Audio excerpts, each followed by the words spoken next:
법문은 한국 전통 사찰 대중생활의 일상수행. 한국 전통 사찰 대중생활의 일상수행. 이런 내용으로 말씀을 드리겠습니다.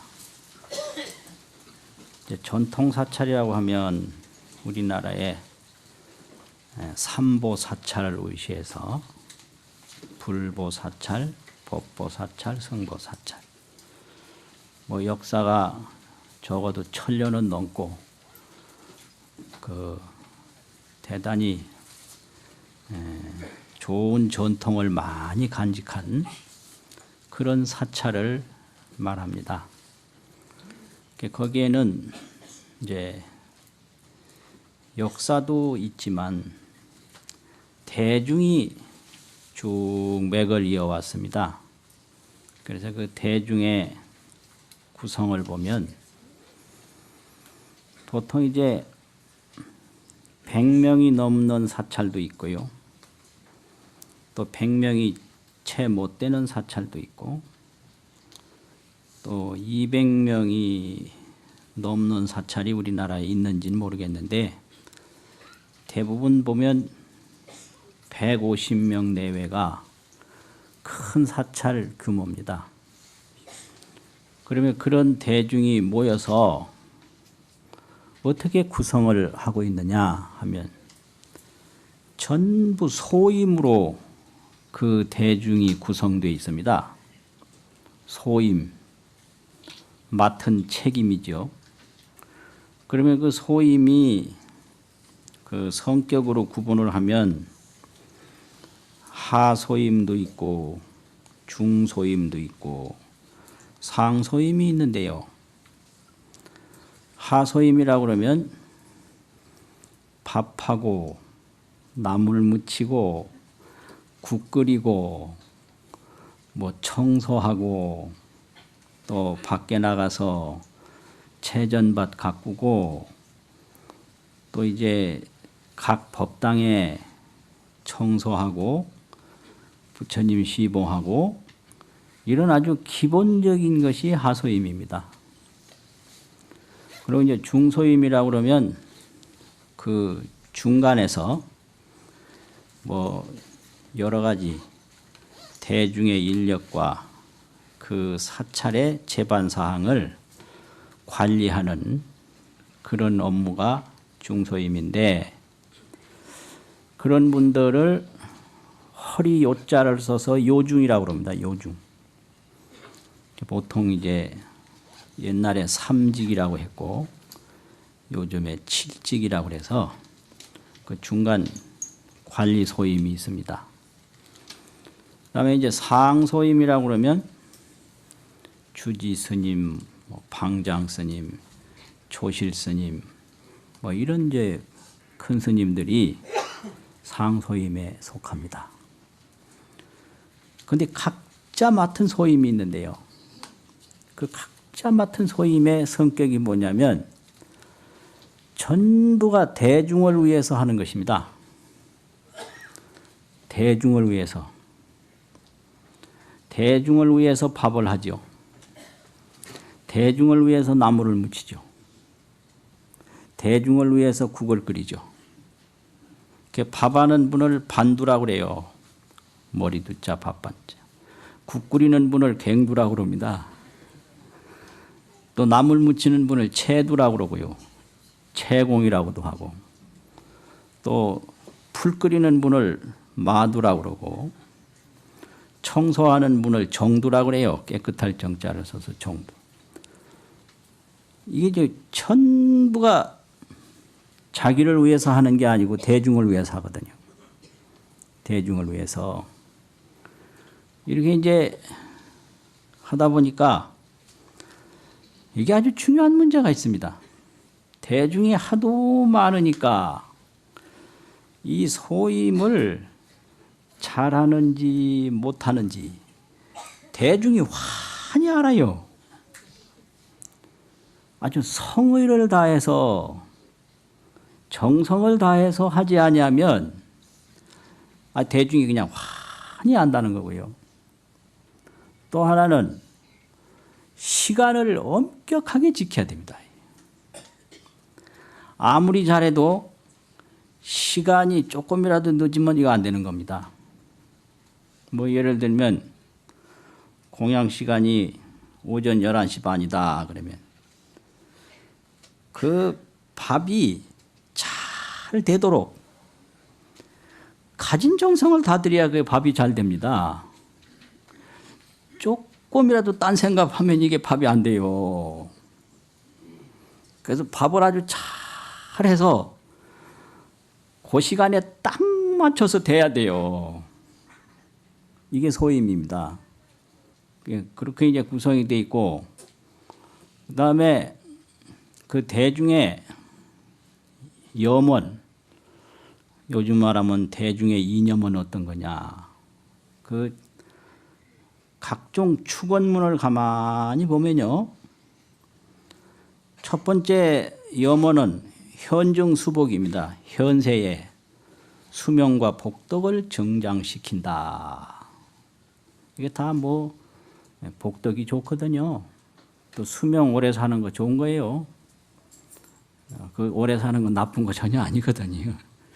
그래서 수복 증장, 현생에는 수복을 증장시키는 게 그 대중의 염원이고요. 내세에는 왕생극락, 극락세계에 왕생하는 게 내생의 염원인데, 또 이제 근본적인 건 견성성불, 우리 자성을 봐서 성불하는 것이고, 이제 마지막에는 제도 중생, 중생제도 하는 거. 이런 축원을 항상 합니다. 그러니까 현증수복하고 왕생극락하고 견성성불하고 제도중생하고 이런 염호를 가지고 각자 맡은 책임을 잘 해야 되는데, 그렇게 각자 맡은 책임을 잘 하다 보면 어떤 일이 생기는가 참 재미있어요. 처음에는 왜 이런 일을 시키는지 도저히 이해가 안 됩니다. 처음에는 이 일을 내가 왜 해야 하는지 전혀 이해를 못해요. 제 자신도 처음에 가서 절에 딱 가니까 그 4월 초 8일이 바로 됐는데 떡방아를 빠라고 시키는데요. 웬 떡을 그렇게 많이 하는지. 한 이틀 동안을 그냥 꼬박 떡방아를 빻어요. 그런데 요령이 없어가지고 그 절구대를 헐렁하게 잡고 오르락 내리락 해야 되는데 이걸 그냥 단단히 잡아놔놓으니까 그냥 확 부르터가지고 손바닥이 아주 이제 죽을 애를 먹고 뭐 그런 거라든지 그 큰 법당 일을 보는데 하여튼 아침 예불 시간에 단 30초라도 이게 저 시간이 안 맞으면 큰일 납니다. 그러니까 아무리 늦게 자도 그 시간에는 세상 없어도 일어나야 돼요. 그런 거라든지 하여튼 이 시간에 맞추고 그 소임에 맞추어서 소임을 잘 맡아서 해나가는 게 그게 대중생활의 아주 기본입니다. 다 그래요. 그러면 거기서 뭐가 오는가? 거기서 그게 옵니다. 자기 마음을 쉬게 돼요. 마음을 쉬게 돼요. 그래서 인간에게 가장 중요한 게 마음을 쉬는 겁니다. 이걸 식심이라고 합니다. 쉴 식자, 마음 심자, 식심. 이 모든 그 근심 걱정이 마음을 쉬지 못하는 데서 생깁니다. 마음 하나 쉬면 모든 일이 다 풀려요. 그런데 절에 오면 그냥 생각이 막 펄펄펄펄 막 화산처럼 일어납니다. 뭐 급해서 죽고요. 뭐 그냥 못 견뎌요. 그러니까 이제 그런 사람들한테 밥하라 이러니까 밥이 그게 손에 잘 안 잡히겠죠. 그런데 그런 소임을 통해서 그 급한 마음을 다스리게 돼요. 잘못하면 안 되니까요. 그 대중이 그렇게 많아서 그냥 쳐다보고 있으니까 안 되잖아요. 그래서 그 전에 큰 스님들이 법문해 주시더라고요. 뭔 법문이냐. 대중에 살 때는 대중의 눈을 막아야 되고 대중의 길을 막아야 된다. 이렇게 말씀을 하세요.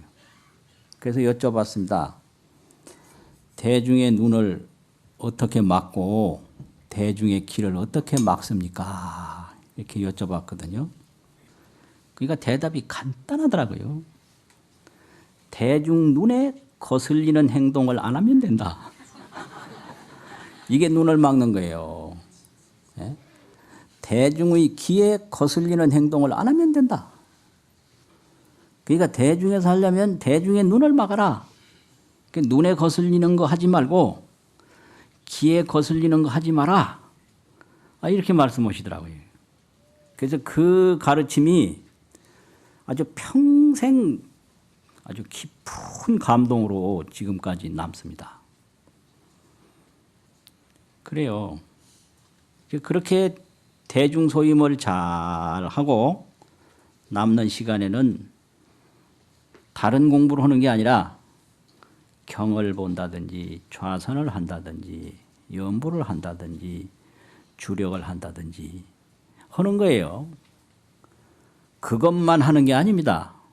자기 맡은 소임을 잘 하고 그 소임을 책임지어서 하고 남는 시간에 하는 거예요.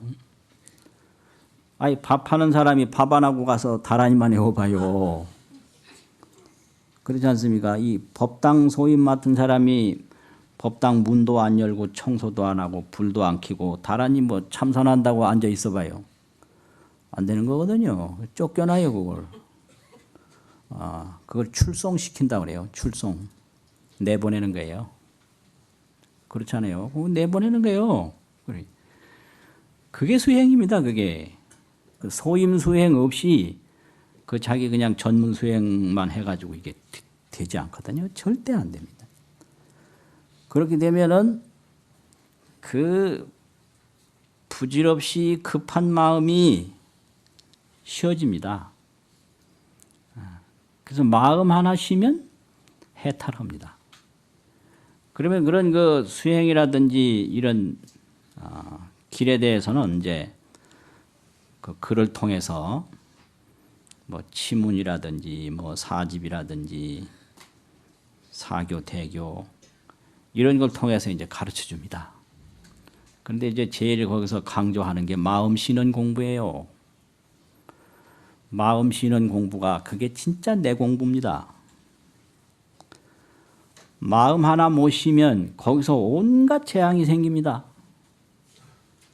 마음 하나를 턱 쉬면 거기서 모든 일이 풀리게 되는 거예요. 그래서 치문이라고 하는 책에도 그런 게 있습니다.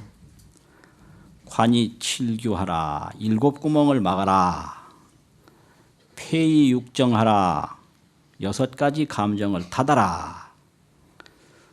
인간에게 이 머리에 7규가 있는데요. 7구멍이 있는데요. 다 아시겠죠? 7구멍이. 눈 이거 막고 귀 막고 코 막고 그러면 6구멍 아닙니까? 입 막고. 마음을 쉬는 데는 막는 게 제일이에요. 막는 게 뭐냐? 보는 대로 거기 따라가지 말라 이거예요. 듣는 대로 따라가지 말고 냄새 나는 대로 따라가지 말고 뭐 생각나는 대로 말하지 말고 이러면 이게 막는 거거든요. 육정이라고 하는 건 안이비설신의 6가지가 있는데 거기 하나하나 감정이 있거든요. 그 감정에 안 따라가는 게 그게 육정을 막는 거거든요. 그래 되면 심상이 양멸하면 망상심이 만약 없어지면 생사가 장절이니라. 생사가 길이 영원히 끊어진다. 생사는 없다. 이런 거를 아주 그 치문이라고 하는 그 첫 번째에서부터 가르칩니다. 근데 어린 나이에 이걸 가르치니 이게 인생 마음 신원 공부가 이렇게 중요한 공부인데 어린 나이 때는 그걸 모릅니다. 소임을 왜 사는지도 모르고요. 이걸 왜 가르치는지도 몰라요. 이제 여기에서 이제 그 답답한 일이 있어요. 그래서 참, 이게 참 그렇구나. 이제 나중에 보니까 그렇더라고요.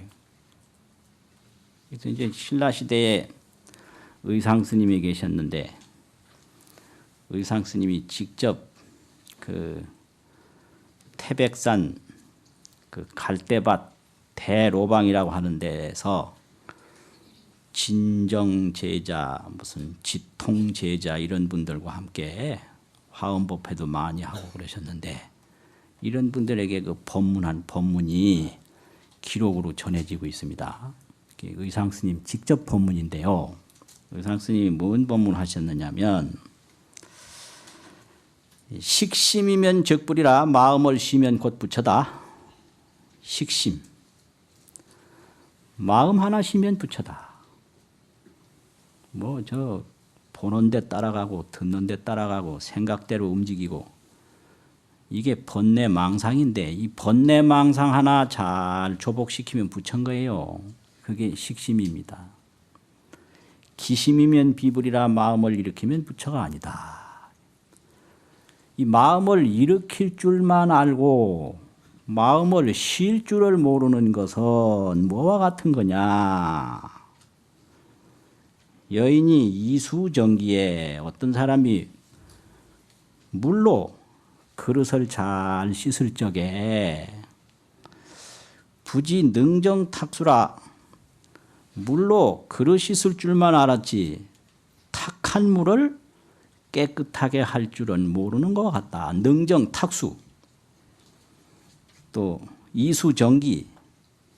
이수정기 물로써 그릇을 깨끗하게 할 줄만 알았지 능정탁수 그 탁한 물을 능히 깨끗하게 할 줄은 모르는 것 같다.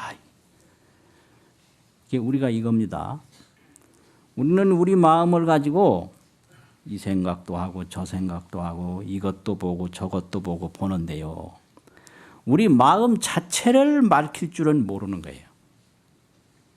물 가지고 여러 가지 청소할 줄만 알았지 물 자체를 깨끗하게 할 줄은 모르는 것 같다.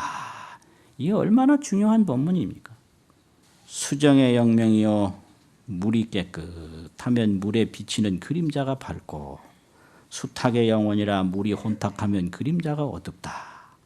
신법도 여기하야 마음법도 또한 그러해서 식심이면 법계가 원명이요 마음을 푹 쉬면 이 법계가 환하고 둥글고 밝아요. 마음 하나 쉬면 법계 원명이라 뭐 어디 가서 뭘 배워서 아는 게 아니라 내 마음을 쉬어서 아는 거예요. 또 그 다음에는 기심이면 법계 차별이라 마음을 일으키면 이 법계가 전부 차별이라는 거예요. 식심이면 법계 원명이요 기심이면 법계 차별이라.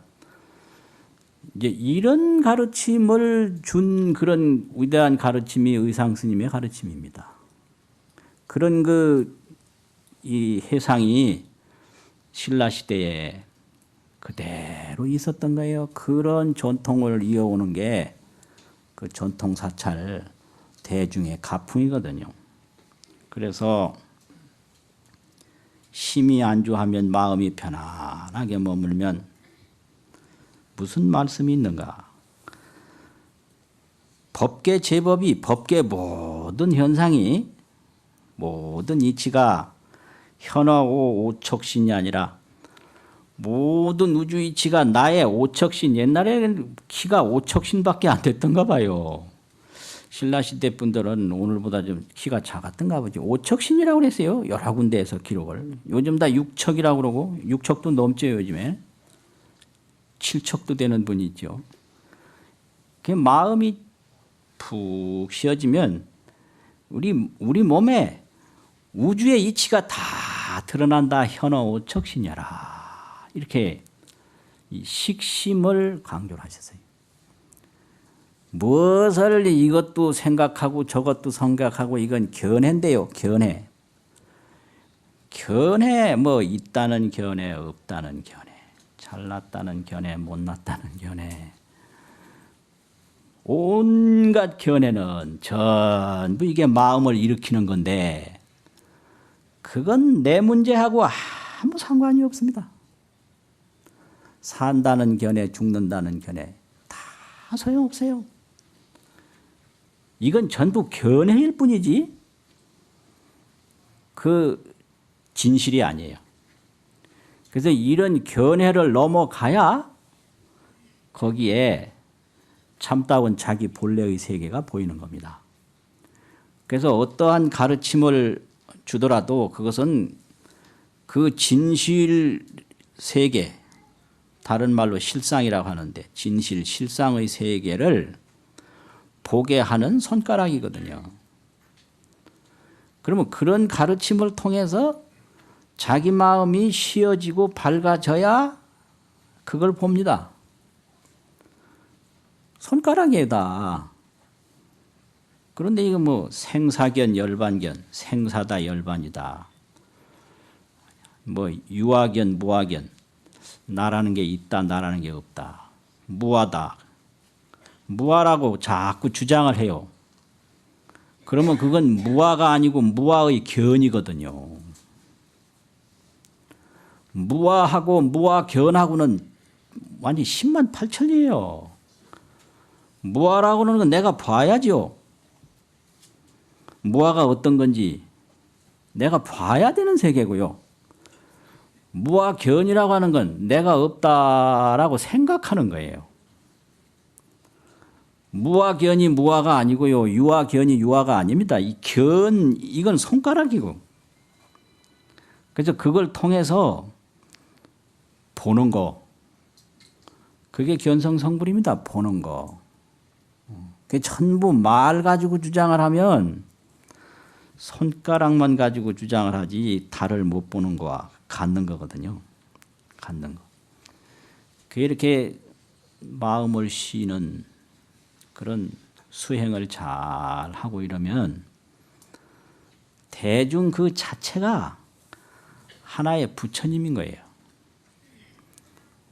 어느 대중이 하나 잘 구성이 돼서 수행을 잘 하고 계신다 그러면 그 대중이 하나의 부처님이에요.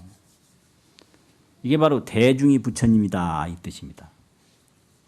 한 사람 한 사람 보면 모자라는 게 많지만 전체가 자기는 없고 대중을 위해서 노력하는 그런 대중으로 형성될 때 전체 대중이 하나의 부처님이거든요.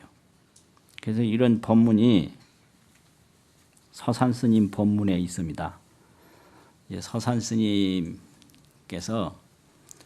지리산 황령암이라고 하는 그 암자의 기문을 지으셨는데 황령암이라는 이제 암자를 턱 짓고 어떻게 해야 되냐.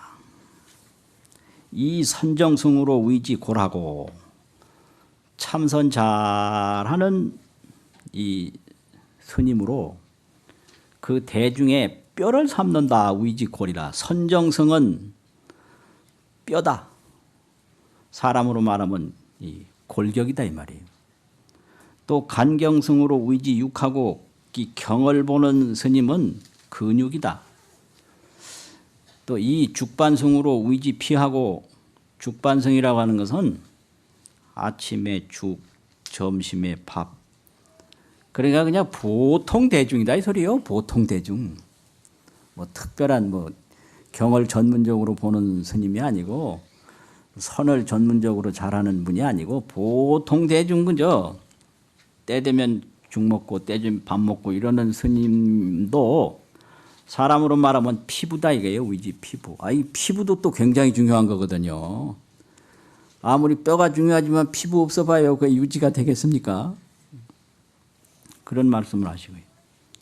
이 행지구족성으로 행지구족 이 실행과 지혜가 구족한 실행도 갖추어지고 지혜도 갖추어지고 한 이런 분으로서 의지 안목하고 눈을 삼는다. 또 의지 수족하면 그 손과 발을 삼으면 이게 대중이 많다 보면 이렇게요. 그 경보는 분도 있고 참선하는 분도 있고 연불하는 분도 이 전부 다 있는데 이 지혜가 다 갖추어지고 실행도 갖추어진 분이 다 있는데 그 대중 전체가 모이면 한 부처님이 되는 거예요. 한 부처님. 그렇게 되면은 어떻게 되어 있느냐. 엄연일개 법왕지신이라. 이렇게 참선하는 분, 관경하는 분 이런 분들이 다 함께 모여서 사시면 엄연히 뚜렷하게 한 법왕의 몸이 된다. 이렇게 됐거든요. 법왕신이라. 기 법왕지 의신이야 그 법왕의 몸이라고 하는 것은 지허지명이라 해요. 지극히 비고 지극히 밝다. 이게요. 밝은 지혜를 얻으려면 마음을 지극히 비워야 됩니다. 지허가 안 되면 지명이 안 돼요. 그런데 뭐 온갖 견해가 그냥 뭐 온갖 견해, 온갖 생각이 머리에 꽉 찬 걸 가지고 그 생각으로 뭘 알아내려고 도저히 이거는 눈을 막고 뭘 잘 보려고 하는 거나 똑같습니다. 근데 이제 불교 공부하는 사람들이 불교 책이나 몇 권 보고 그 생각으로 알아내려고 별별 재주를 다 하는데 그거 조실 스님한테 가면 그냥 쫓겨납니다. 그거는 아무리 열반견을 일으켰어도 그건 열반이 아니고 견입니다. 아무리 성불견을 일으켰다 하더라도 그건 성불이 아니고 견입니다. 견은 다 망견이에요. 눈에다가 뭘 발라놓은 거예요. 견은 그 견이 녹아져야 지혜가 튀어나와요. 이런 거예요, 이게요. 그래서 이게 이런 거니까 이 서산 스님 같은 그 대도인의 법문을 참 들을 수 있다는 게 얼마나 귀한 겁니까? 지적지묘라 지극히 고요하고 지극히 묘해요. 그래서 극만고의 우일하고 만고의 세월을 뻗치더라도 하나뿐이요. 그게 달라지는 게 없어요. 그리고 이 만수의 불변이라 만 가지 다른 데 들어가도 변함이 없다. 근 불가능 미첩하고 가깝기로는 얼마나 이 가까운지 우리 인간의 그 눈썹을 떠나지 않는다. 이 눈썹이 이게 얼마나 눈하고 가깝습니까? 또 원불이여 상선이라 멀기로는 언제부터 멀리서부터 있었느냐면은 하늘과 땅이 생기기 전부터 있었던 거예요, 이게요. 그래서 뭐냐 그러면 유초로 방촌지가 나야 우리 마음에서 흘러나와서 총행호 일용지제라. 일용이라는 게 뭐예요? 이게 물도 마시고 오기도 하고 가기도 하고 앉기도 하고 눕기도 하고 그것인데 그 하나하나에 종행을 한다. 종이라는 건 뭐냐? 수궁삼재라고 그래가지고 과거, 현재, 미래가 한 손 이렇게 일어나는데 여기 다 들어있고요. 이게 종이에요. 일용 생활 동작 하나하나에 이게 부왕지간에 거래지간에 가고 오고 뭐 구부리고 서고 하는 가운데에 무진 억겁의 세월이 여기 다 있는 거예요. 이걸 종이라고 그래요. 그리고 이 동작 하나하나에 행변 시방이라 온 시방 우주 공간의 이치가 여기 다 있어요. 이걸 종행이라고 그래요. 서산 스님이 이런 법문을 했습니다. 그러니까 알고 보면 수만 번 들으시고 내쉬는 가운데에 온갖 세월이 거기 다 있고 온갖 우주가 거기 다 있는 게 이게 이제 깨달음이에요. 이런 법문을 서산 스님이 하시는 거예요. 그럼 우리는 이렇게 대법신 그 지혜 속에 있는데 스스로 모를 뿐이에요. 이걸 미했다고 그럽니다. 서산 스님같이 깨친 분은 일용지제에 밥 먹고 옷 입고 가고 오고 하는 그 순간순간에 종행이 자제한다. 종으로는 이게 뭐냐 흔히 이제 말씀을 하시기를 종긍삼재라 종으로는 삼재에 다 뻗쳐 있고 행변시방이라 행으로는 시방에 두루하다. 이게 깨달음입니다. 그러면 이런 깨달음으로서 말씀하신 게 이게 직지법문이에요. 직지 바로 가리키는 법문이다. 이게. 이런 직지법문을 떡 봐가지고 손가락으로 저기 달이 있다 했으면 그 달을 봐야 되는 거지. 이런 또 견해를 일으키면 이거 죽는 거예요. 아, 이거 이렇게 그릇 하나 드는 게 이게 온갖 역사가 다 있다고 하더라. 이건 견해예요. 이래서 견과 지가 이렇게 다릅니다. 지혜. 그래서 이제 불교는 마음을 씌워서 그 지혜를 정득하는 것이 중요하지. 무슨 말을 듣고 견해를 일으키는 게 중요하지 않습니다. 그래서 쉬는 건 견해고 얻는 건 지혜입니다. 견해를 쉬고 지혜를 얻어라. 이게 수행이에요. 견해를 쉬어야 돼요. 아, 근데 이놈의 견해가 그렇게 그걸 못 놓습니다. 이거를. 뭐 말만 들었다 하면 자기 견해를 일으켜요. 그 견에서 못 벗어나는 게 우리 중생이거든요. 그럼 어떻게 해야 되냐? 그 견에서 벗어나려면 아주 신심을 돈독하게 가지고요. 독신을 하고 그걸 잘 받들어 행해야 돼요. 이게 봉행이라는 거예요. 이 독신 봉행이 없고서는 이 견해가 절대 쉬워지지 않습니다. 대충 믿어가지고 가볍게 믿어가지고는 안 돼요. 깊게 믿어야 돼요. 심신, 독신, 돈독하게 믿어야 돼요. 그냥 얕게 믿어가지고는요, 그 견해가 자꾸 튀어나와가지고 안 돼요. 아주 심신, 봉행, 받들어 행해야 돼요. 그래야 그 견에서 벗어나서 지혜를 얻을 수가 있습니다. 그게 해탈이에요. 그런 법문을 이렇게 해주시는데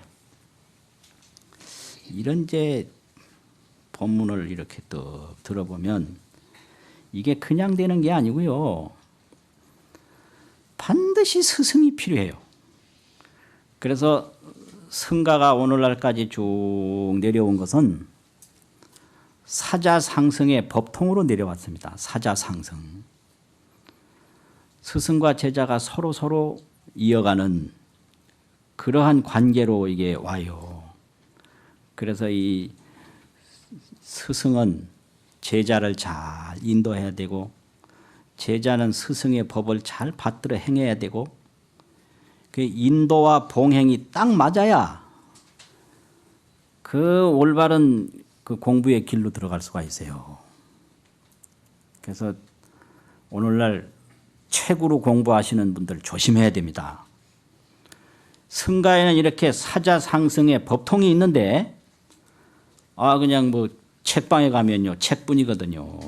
그래서 스승 없이 공부하는 게 책으로 불교 공부하는 거예요. 그럴 때 조심해야 될 게 자기 견해에 평생 속아버려요. 그래서 이 스승의 몽둥이 한마디가 무진 억겁의 업장을 녹여주는 거예요. 아니다. 딱 때려버리면 그냥 꼼짝 못하거든요. 근데 책만 봐가지고 그냥 맨날 자기 견해에서 놀아나죠. 이렇다 저렇다. 이것도 내 견해 저것도 내 견해. 그 부처님의 해탈 지혜는 10만 8천이요. 그러니까 아주 조심해야 돼요. 그래서 성공하려면요 자기를 인도해주는 그런 사람이 필요해요. 그 괜히 혼자 그러고 또 자기 견해를 자기가 믿는다? 자기 견해는 또 철석같이 믿는다? 이래가지고 자기 견해만 하나 딱 내세워놓고 다른 건 전부 나쁘다고 비판하고 막 질책하고 가관도 아니에요. 가관도 아니에요. 다른 건 다 때릴 수가 있지만 자기 견해는 자기가 못 때려요. 그러면 이 잘못된 견해를 녹이려면 어떻게 되냐? 아무 생각도 일으키지 말고 마음을 탁하니 걷어모아야 돼요. 이게 공부예요. 이게. 그래가지고 그 스승과 제자 참 중요합니다. 중요해요. 그런데 그 스승을 모신다는 게 그 보통 힘든 게 아니에요. 그런 걸 다 견뎌야 됩니다.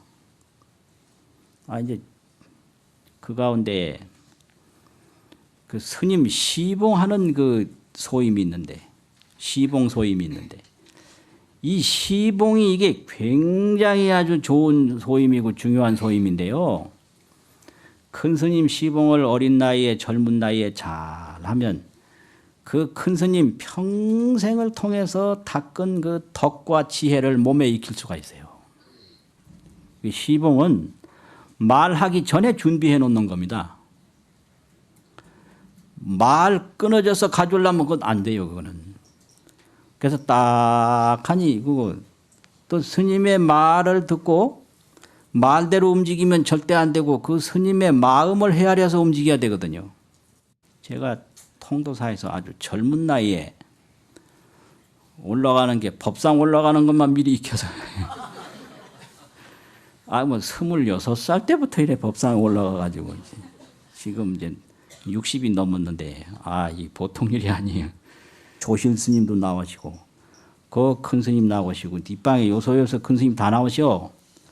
이래가지고 앉아 계시면서 대중과 똑같이 청법 3배를 또 하시고 참 그거 정말 이게 아주 혹독한 수행이요. 청법 3배를 또 하시고 앉아 계신다. 이게 참 보통 일이 아니요. 그러고 말을 좀 잘못한다 싶으면 하고 기침을 하시. 그러면 저 기침 소리가 뭔 소린지 진땀이 나가지고 더 힘들어요.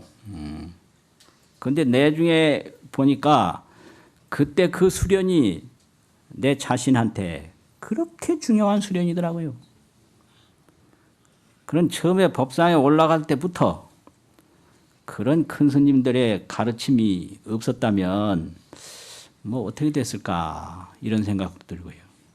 그런데 한 번은 화엄법문을 하는데 거기 보면 무진근 야광수가 있는데요. 야광수 이름이 무진근이에요. 뿌리가 끝이 없다고.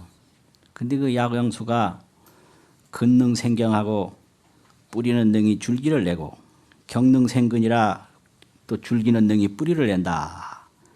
이 얘기를 하면서 그때 그 젊은 나이에 이 도리는 아버지가 아들을 낳는 도리인 동시에 아들이 아버지 낳는 도리다. 이래 설명을 했거든. 예.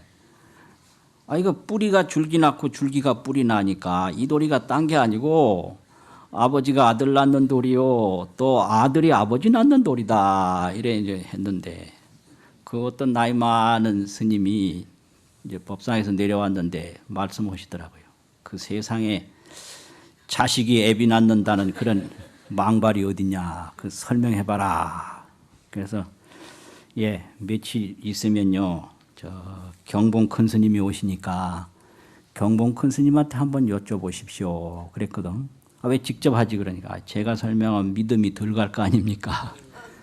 이게 경봉 큰 스님 며칠 있다 오셨거든요. 근데 다 모였어요 그때.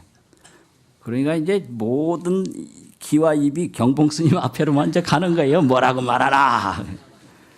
그러니까 경봉 스님이 좀 툭하니 말씀하시기를 그 법문으로 한 말인데 법문으로 들어야지 거기다가 의심을 내면 되나 이렇게 말씀하시더라고요. 그래도 자식이 애비 낳는다는 거는 도저히 이해가 안 됩니다. 그러니까 이제 경봉 스님 그때 그 찻상에 이 과일이 하나 있었어요. 깎지도 않은 과일이 그 있더라고. 그러니까 경봉 스님이 그 질문한 그 스님 이름을 턱 부르면서 아무개 이 과일이 어디가 먼저고 어디가 나중인가 물어요. 그러니까 그 스님이 생김새로만 보면 꼭지가 먼저고 배꼽이 나중이지요. 이러더라고. 그러니까 경복로 스님 아무 말씀 안 하시고 하하 하고 웃고 말았어요. 이제 이런 게 참 중요한 법문입니다. 그런 가르침은 그게 이 젊은 사람들을 잘 인도하고자 하는 그런 자비심이 아니면 도저히 안 되는 거예요. 서산 스님 같은 분도 처음에 과거에 낙방하고 지리산 여행하다가 숭인 스님, 큰 스님을 만났어요. 그래서 숭인 스님이 더 서산 스님 한 16세가 아니면 17세 정도 됐는 걸로 기록에 나와요. 그러니까 이게 성균관에서 제주꾼으로 공부하고 대단한 그런 학동 아닙니까? 그 숭인 스님이 서산 스님을 더 보고 자네의 기상을 보니 기골이 청수해서 도인 기상이다. 도를 닦으면은 영원히 명리, 이름과 명예의 속박에서 벗어날 수 있다. 그럼 어떤 게 이름과 명예의 속박에서 벗어나는 길입니까? 하고 서산 스님이 물었거든요. 그러니까 이 숭인 스님이 아무 말씀 안 하시고 툭 앉아 계셨어요. 이걸 양구라고 그럽니다. 그러고 눈을 끔먹끔먹해 보였어요. 그래고 알겠느냐. 그래. 서산 스님 모르겠습니다. 그러니까 이건 난언이다. 말하기 어렵다. 그러고 화엄경, 원각경, 법화경, 전등염송 이런 걸 많은 경을 주면서 이걸 보면 점차로 입문할 수 있다. 이래가지고 부용연관 스님을 전거해서 부용연관 스님한테 공부를 하게 했어요. 그래서 서산 스님의 전법사는 부용연관 스님이고 양육사 잘 길러준 스승은 숭인 스님입니다.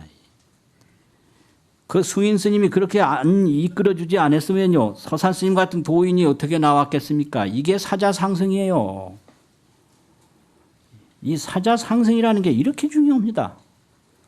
그래서 이런 관계로 대중이 형성되고 그 대중은 그렇게 하나의 부처님으로 출현해서 이 땅에 이 부처님의 그 법을 이어가게 됩니다. 이게 이제 바로 대중수행인데요. 그러면 여기서 뭘 하는 거냐? 내가 나를 돕는 거거든요. 이게 수행입니다. 그래서 수행이라고 하는 것은 다른 게 아니라 자기 인생을 자기가 관리하는 거예요. 자기 인생을 자기가 관리하는 겁니다. 그러면 인생이 뭐냐?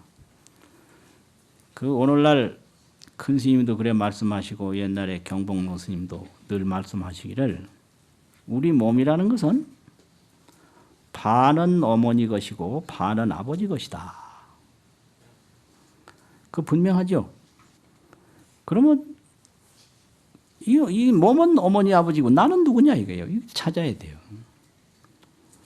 나는 누구냐 이거. 이 나를 하나 찾으면 아까 서산 스님 직집법문에서 손 하나 드는 이 순간에 온갖 역사와 온갖 세계가 여기 다 있고 눈 하나 뜨는 이 순간에 온갖 수궁삼재하고 행변시방이라 이 시방삼세가 여기 다 있다 이 말이요. 이걸 법왕신이라고 서산 스님이 또 가르쳐 주셨지 않습니까? 이 법문이에요. 그래서 저기 치문에 보면 그런 말씀이 있어요. 중국의 양계화상이라고 하는 큰 스님이 계셨는데 그분이 스스로를 경계하는 법문이 있습니다. 그 법문이 뭐냐면 의상이 파처에 중중보하고 옷이 낡거나 떨어지면 이걸 중중보라 거듭거듭 보충해서 옷 준비하지요. 식량이 무시에 선성령이라 양식이 떨어지면 그냥 바쁘게 이걸 주선해서 양식을 준비하지 않습니까? 그렇지만 일개 환구가 능기일가 그렇지만 이 환과 같은 헛개비와 같은 몸이 며칠이나 가겠는가. 위타 한사 장무명이라 이 몸 하나 위에서 부질없고 허망한 이를 위해서 무명 번뇌만 키우는구나. 이런 법문을 하셨어요. 그러니까 이 몸을 위해서 죄를 지면 몸은 죽습니다. 죄만 남아요. 그러니까 이 몸 속에 뭐가 들었는가? 과연 아무것도 안 들었다. 안 들었다 그러면 공견이고 들었다 그러면 유견이고 소용없어요. 있다 없다 봤다 못 봤다 이런 말이 있듯이 다 소용없고 오로지 마음을 쉬고 봐야 됩니다. 견해에 절대 속지 마시고요. 견해에 속지 마시고 그 신심으로 기도 잘 하시고 신심으로 복을 잘 지으시고 최선을 다해서 하되 마음을 비워서 해라. 그게 이제 오늘날까지 내려오는 선지식의 가르침입니다. 마치겠습니다.